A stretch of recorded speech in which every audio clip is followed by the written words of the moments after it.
Africa is soon becoming a United States of Africa or United Countries of Africa. Why am I saying this? President William Ruto has declared that by the end of this year, no African will be required to have a visa so that he or she can visit Kenya. He said that the people who introduced visas to Africa have abandoned them. In Europe today, citizens of the 27 countries in the European Union don't need visas to travel from one country to the other. The head of state said the move is aimed towards supporting exchange with African nations. We have visa regulations left, right, and center. 27 countries in Europe today, with 430 million people, removed visas. We still have visas. Let me persuade us that it is time we in this continent realize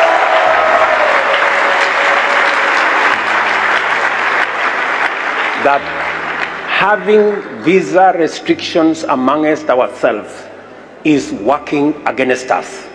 When people cannot travel,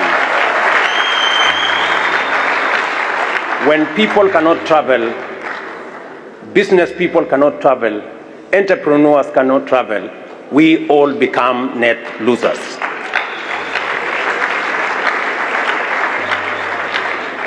I am very happy that we are now moving in the direction of eliminating visas amongst ourselves. Let me say this. As Kenya,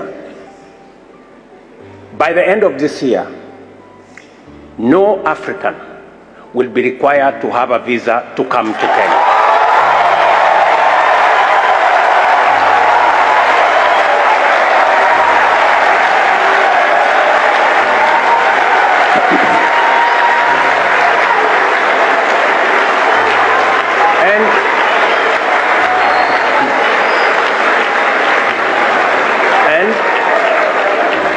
I am very proud that the intra-trade within the East African community is already at 27% because we have taken the deliberate decision to remove unnecessary tariffs and visa regulations.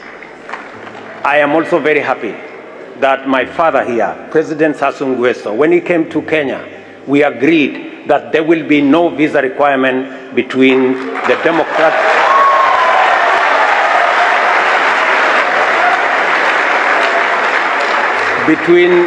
between Kenya and the Democratic Republic of Congo Brazzaville. I am also happy that last month, when we removed visa requirements for DRC, my brother, President Felix Tshisekedi, also removed visa requirements for Kenyans to DRC.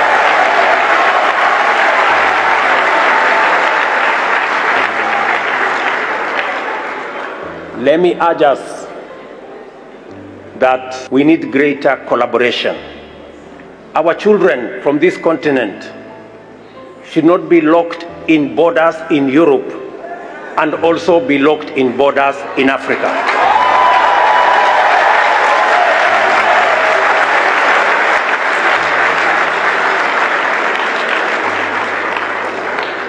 Rulers partitioned our continent about 100 years ago. And they taught us two things using the borders. They taught us about tariffs, and they taught us about visas. Now,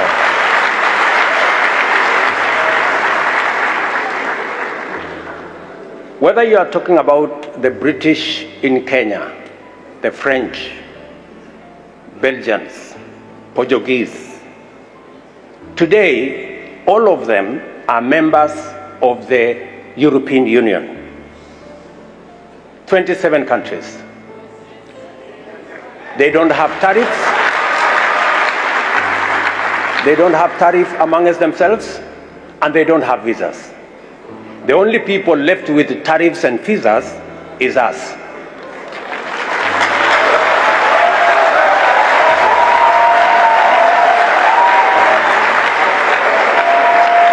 And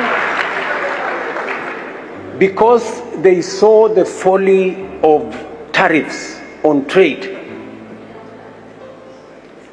and removed tariff on trade amongst themselves, today in Europe, intra-European trade is at 70%, while intra-Africa trade is at 15%.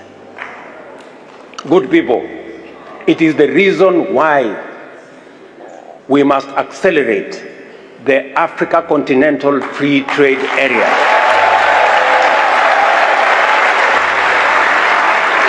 And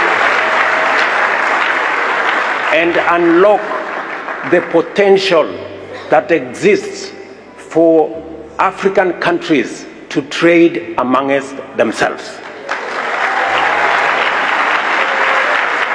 Working together is no longer an option.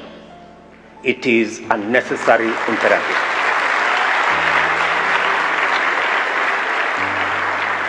I agree with my brother that the choice is, are we going to float together or are we going to sink?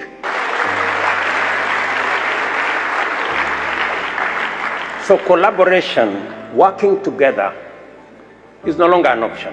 Part of building the network that will ensure that we facilitate movement of people, goods and services within our continent.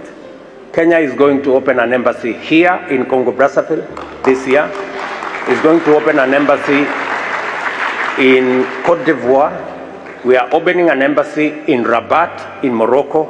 We are opening an embassy in Eritrea, because it is time we realize the importance of trading amongst ourselves and allowing goods, services, people, ideas to move freely within our